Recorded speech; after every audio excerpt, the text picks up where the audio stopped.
Welcome everyone. Today we are going to have a Zoom call, normally a podcast, but today we are with some friends of ours from Mesa Community College. With all the other news that is happening in our lives, it could get lost that this year Americans conduct our decennial census. The results of the census have far-ranging implications to our community, and that is not lost on our partners at Mesa Community College. Here today to talk about the census and how Mesa Community College is engaged in ensuring an accurate and successful result is Duane Oakes, Faculty Director of the Center for Community and Civic Engagement at MCC, and joining Duane are some of his students. Duane, I'm going to let you introduce yourself and introduce the students. Thank you, Sally. It's a pleasure to be here. I love Mesa. I've grown up in Mesa and actually went to Adams Elementary School and Powell Junior High and Mesa Community College when I was a student. So it's a pleasure to be here. I've had the opportunity to work with Mesa for many years, and it is the best part of my job is working with students. So today I have three of our best. It's my pleasure to introduce Landon Peterson, who is our Phi Theta Kappa Vice President from our Red Mountain campus. Lynn Sainbear, who is actually one of our social workers in one of our service learning classes at Mesa Community College, and Carson Pickron, who's one of our engagement team student leaders and one of our future officers with Phi Theta Kappa. Great. Anybody want to say anything before we get started? No, okay. All right, well, we have some questions, so let's get into it. Duane, this question is for you. How has Mesa Community College and its students been involved in the decennial census? Thank you, Sally. You know, the coolest part, again, is Mesa Community College is committed to our community. It's part of our mission statement. It's part of our name. And one of our roles is that we're here to prepare students to be better engaged citizens. It's part of our department vision. It's also one of our civic engagement as one of our student learning outcomes. And we define civic engagement as basically actions to promote the quality of life in our community. And I can't think of a better way to change our community than learning about the census. And so one of our student groups, which is Phi Theta Kappa, has been basically every year they research a need. In fact, our quote that we use is find the need, take the lead, do the deed. And so earlier this year, they had fun researching needs in the community, and everything kind of led us to census. It's my pleasure to introduce Landon Peterson, who's going to talk about our census project. Yeah, thank you, Duane, and it's a pleasure to be here again. Thanks for letting us be here, Sally. Sure. Like Duane was talking about, I am one of the vice presidents of our Phi Theta Kappa chapter at Mesa Community College. To be brief, Phi Theta Kappa is the honor society for two-year colleges internationally. And again, as Duane said, each year we perform a research-based project called Honors in Action. A lot of time and effort on the subject of our choosing. And this year, we decided to focus our efforts on researching and promoting the United States Census. And we found some really, really cool data. What did you discover through your research and the promotion of the census? So in our research and promotion of the census, we found that in the geographical area around our college, more than 60% of the population was not counted in the 2010 census. This underrepresentation is not unique to our area either, because we actually discovered that ethnic minorities are least likely to participate in the census. So a lot of people would ask, why is this such a big problem? A lot of people have speculated that this is just another government program, a way for them to track us down, etc. But each individual that is counted in the census brings approximately $30,000 of federal funding to our community in the following decade. So you think about that for a second, $30,000. Our community missed out on a lot of money in 2010. And ironically, that money would have been used to improve the quality of lives of those who live in our community. It's understandable, though, that people would be uncertain of participating in the upcoming census. That uncertainty and that fear is in large part due to a proposal for the inclusion of a citizenship question in the 2020 census. And this was a huge controversy. A lot of reasons were given to include this question. A lot of reasons were given to not include the question. But in the end, the citizenship question was taken off indefinitely. Research has shown that race and ethnicity actually have always been issues surrounding the census. The first census that was conducted in 1790, interestingly enough, it only counted white free men.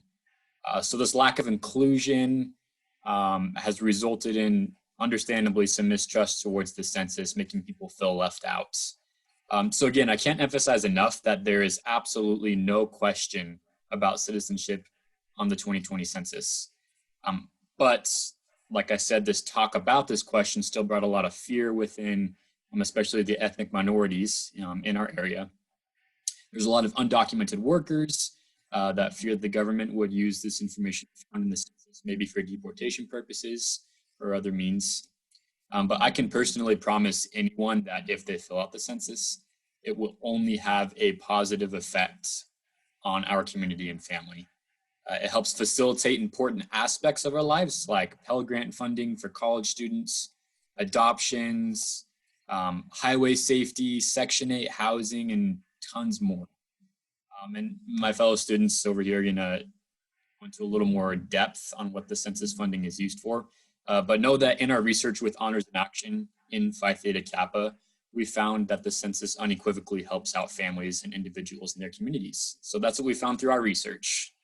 Great, thank you, Landon. So question for you, Dylan. How does the census fund social work on a national level and locally here in Arizona? Yeah, so there are hundreds of federal programs that rely on census data for funding. If you look at the top 10 programs that receive the most funding based on the census, 3 of the 6 primary welfare programs are in that top 10.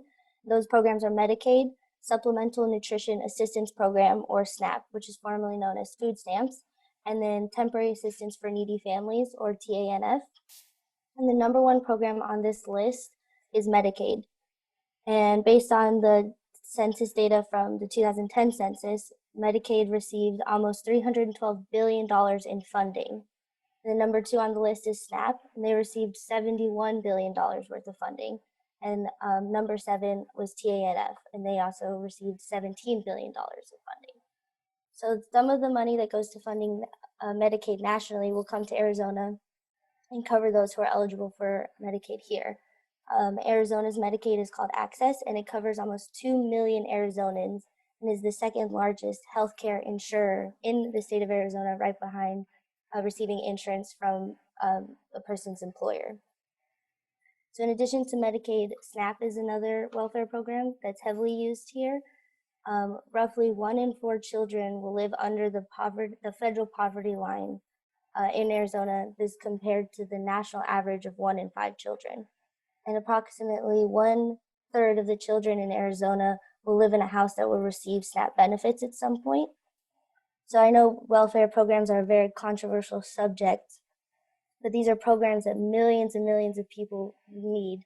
And so this is another reason why filling out the census is such a big, important thing to do. Great. Thank you very much. So Carson, tell us why people are hesitant to take the census. You know, you think you found the golden goose, right?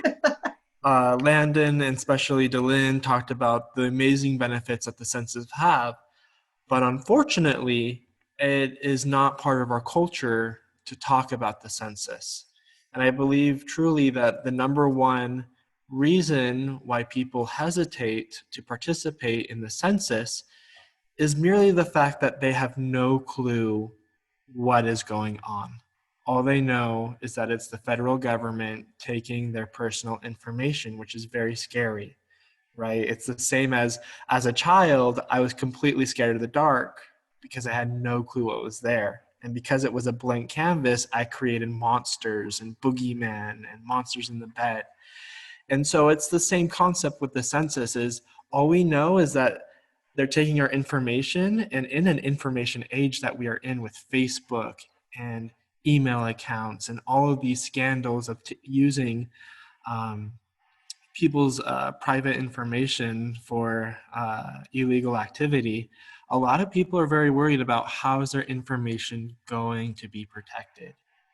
And so that actually led me to a wonderful conversation with a lady. We were talking about the census, and she says, well, someone must be handling the information wrong there, because I was able to find my ancestors through genealogy work through the census, right? And so I smiled real big, and I was so excited to tell her, well, for that purpose, to help you continue to find your family, there is a 72-year policy. So your information, your records for 72 years are locked tight, and then it is released publicly to help those find their families. There's also everybody who works with the Census Bureau takes a life oath. So all those that handle our private information will be penalized heavily, $2,500,000 or 5 years in prison if they are caught misusing or mishandling our information. So there are securities, there are safeguards in place. Like Landon wonderfully said, there's a lot of mistrust because we're dealing with the government. Pew Research, which is a wonderful organization that does a lot of polling and collects data nationally, has discovered that we are at an all-time low. About 17% on average, Americans trust the government. So that means that 83% are having some issues there. So that's why that there is a lot of hesitation is the fact that there's no knowledge, and there's already that preconceived, preset attitude towards working with the government. So that's the wonderful thing that I've been able to do, is to help change that, to help educate our community with Landon and with Duane about why the census is so important. And thank you so much for letting us come here today, Sally. It's been wonderful to get to talk to you. Well, thank you guys. I've learned a lot so far, and I think some of the information that you've shared will be new to others too. So Duane, let's wrap this up. Tell us why it's so important for the census to have the correct count, and how can people who haven't yet filled out the census participate? Great. Thank you, Sally. Again, Sure. we covered one of the most important funding.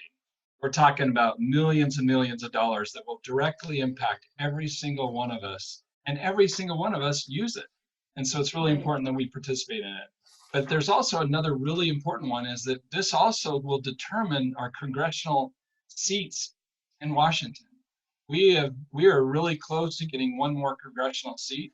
And by having all of our residents, all our citizens report back their duty as filling out the census, it will hopefully give us another congressional seat. And that's something that benefits us as well in many other capacities. So it's really important that we do it for those two reasons. And it's going to be easy. This is the first time it's ever been done on the computer. You can do it right on your phone. You can do it on the computer. And all you want to do is literally, if you just type in my2020census.gov, it will take you to their website. By doing that, then you can go to the website, you can fill it out. If you don't have your code, you can do some extra kind of things in there, and it'll help you get to the right site. But taking it will help ensure financial stability for our community for the next 10 years. And that's why it's really important. So again, go to my2020census.gov and complete your census today. Grateful to Awesome. be here, Sally, and thanks for the opportunity. Well, thank you all. I mean, obviously, we need help like what Mesa Community College has stepped up to do. So that's appreciated. Any other tidbits, anything else anybody wants to share? If not, we'll wrap it up, but anything else? You know, I would have just said, the only thing I was going to say is I just want to shout out, because this project, every year they identify a need, they find that need, and then they do something. And just last week, the census project for Mesa students was recognized as one of the top in the nation. So our chapter was just recognized as the 8th most, finalists in the nation, the 9th chapter in the world. And this project was chosen to be printed in what's called the Civic Scholar. And there's only 13 schools that ever get that. So that's pretty cool. So the work they've done, the hours, they've spent thousands of hours. And I'm grateful to the city of Mesa we worked with on the census task force. And it's been a great educational experience for me and hundreds of our students that have done this for service learning projects, for leadership experiences, and just because they know that it's a good thing to do in our community. Awesome. Well, thank you guys for joining us today. I would say on the Inside Business podcast, but we're not really technically doing a podcast. But thanks for taking time out of your day to talk about the census and the importance of everybody getting online and getting it taken care of. I know I did mine, and it literally took just a few minutes. So something that everybody should do. Thank you all. It's nice meeting you guys. Great to meet you. Thank you. You bet. Thank you guys. Have a great day.